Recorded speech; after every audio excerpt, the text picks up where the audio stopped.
మన దగ్గర డబ్బులున్నాయనుకోండి, మనం బ్యాంకులోనో, ఇంకెక్కడో దాచిపెట్టుకుంటాం. కానీ మనం సరదాగా యూట్యూబ్ ఓపెన్ చేస్తాం. యూట్యూబ్ ఓపెన్ చేయగానే చాలా ఛానెల్స్ ఉంటాయి.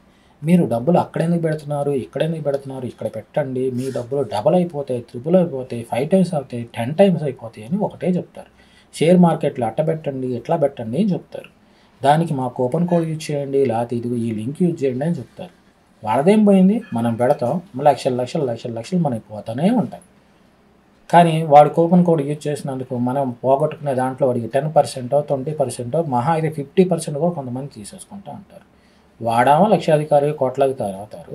మనమేమో డబ్బులు పెట్టుకో డబ్బులన్నీ అయిపోగొట్టుకొని చివరికి ఏం చేయాలో తెలియక కొంతమంది సూసైడ్‌లు కూడా చేసుకుంటున్నారు. అసలు ఈ బతుకెందుకురా మీకు?